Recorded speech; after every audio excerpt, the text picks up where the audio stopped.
Bonsoir à tous, bonsoir à toutes les amis, j'espère vous retrouver au meilleur de votre forme. Comme toujours, le Real Madrid qui retrouve le chemin de la Ligue des Champions demain au Bernabéu face au SC Braga, un adversaire que l'on connaît bien, que l'on a déjà affronté lors de la dernière journée de Ligue des Champions dans ce groupe C. Victoire 2-1 du Real Madrid lors de cette rencontre, mais le match à la fin a tourné en faveur de l'équipe portugaise. Il faudra donc faire attention et aussi essayer de bien rebondir après ce match nul face au Rayo Vallecano. Je vous laisse avec les déclarations du coach Carlo Ancelotti avant ce match très important de demain. Let's go!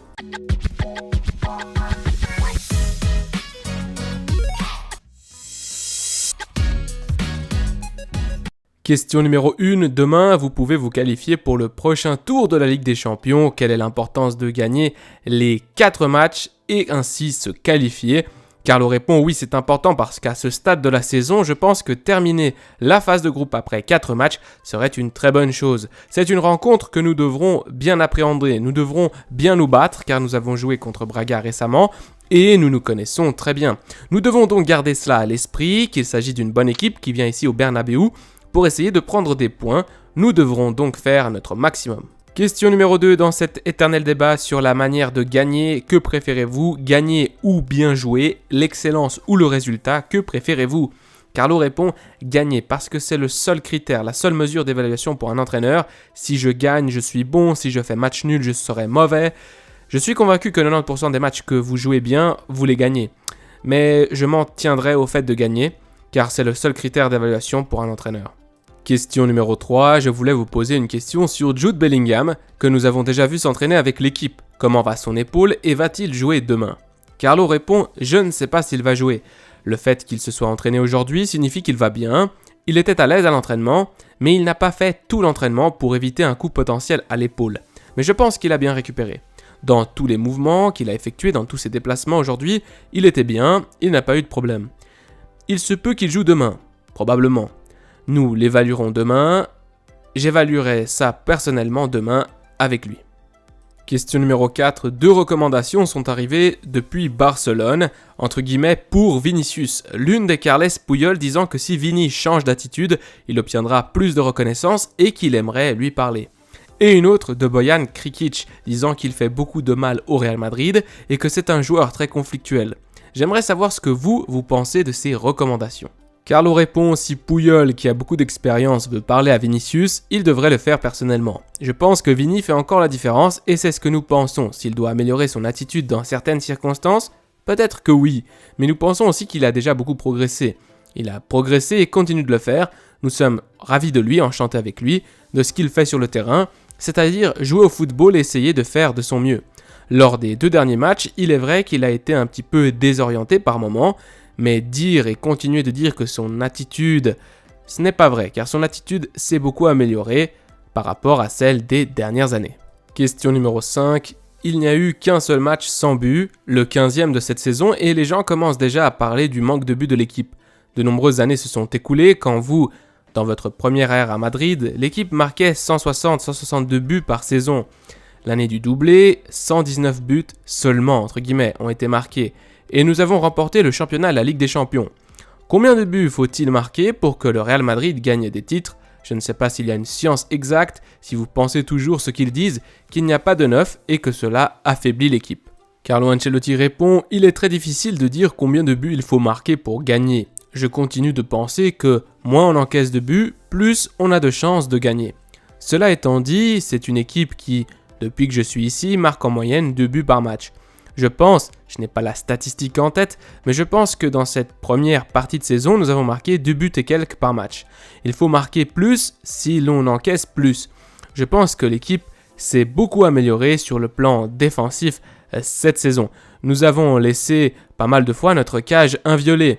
C'est suffisant pour dire que nous n'avons pas besoin de marquer trop de buts. Question numéro 6, est-on injuste avec vous et avec votre staff? Pourquoi, répond Carlo. Le journaliste répond à cause des critiques, Madrid a tout gagné, fait 2 nuls et perdu un seul match. Avez-vous l'impression qu'une partie des supporters et des critiques sont contre vous, ou plutôt vous cherchent vous?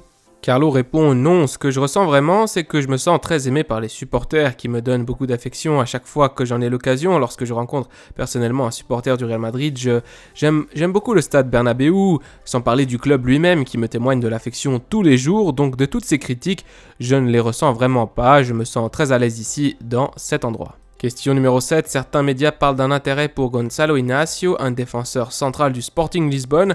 Envisagez-vous la possibilité d'aller au marché d'hiver cette saison pour renforcer notre effectif ou est-ce hors de question jusqu'à l'été prochain? Carlo qui répond mais confond mercato d'été et mercato d'hiver avant de se faire reprendre par un journaliste, voici sa réponse.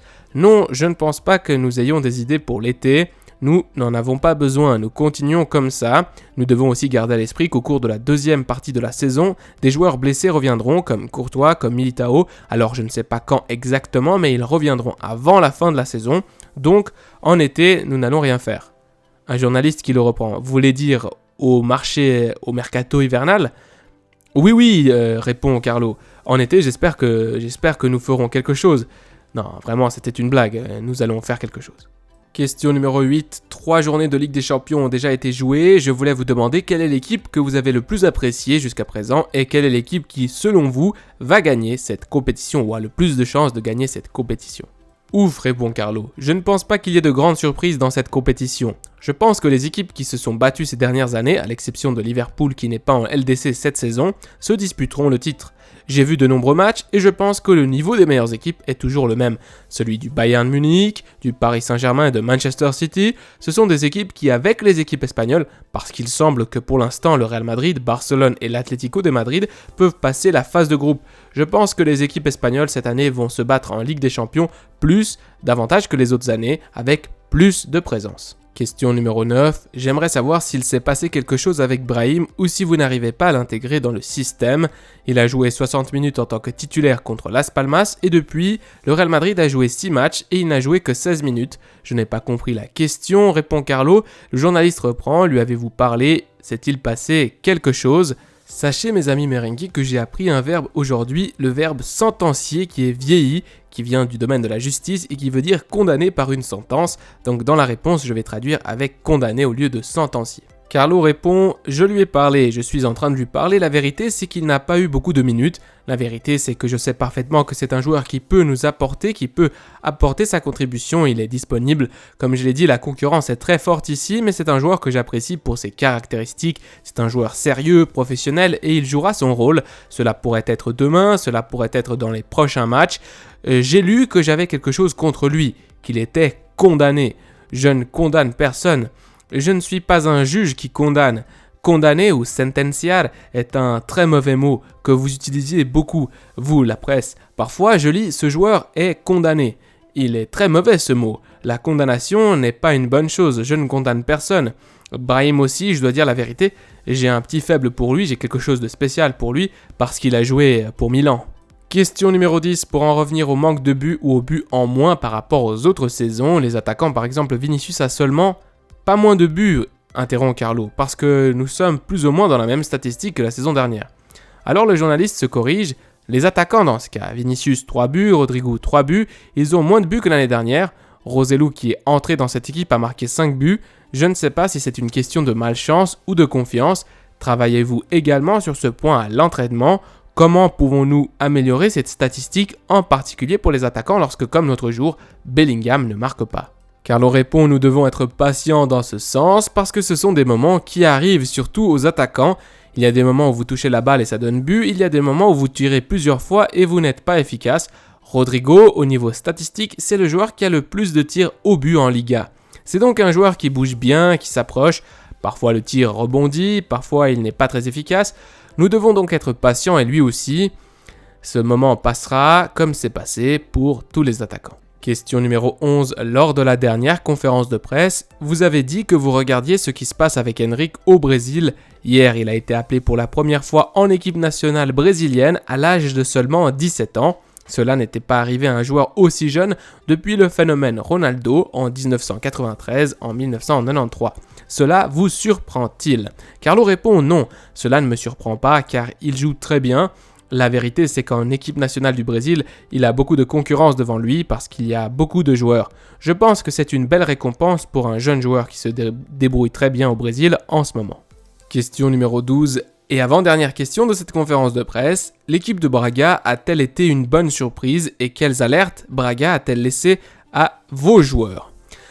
Carlo répond, je pense que Braga a très bien joué contre nous, je pense qu'ils nous ont posé beaucoup de problèmes, surtout en fin de match. C'est une équipe qui a montré de la qualité dans le jeu.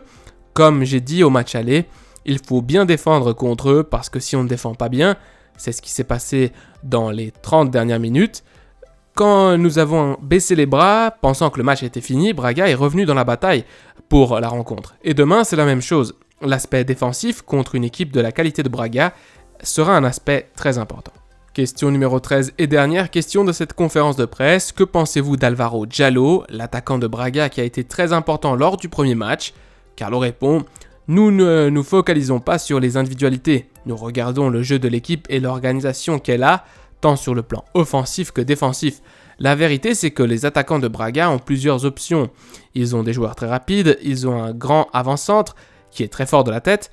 Dans l'évaluation de la stratégie, nous devons donc contrôler tout cela. En général, Braga est une équipe qui joue bien au football, mais est-ce suffisant pour gagner? Je ne crois pas, il y a beaucoup d'autres choses.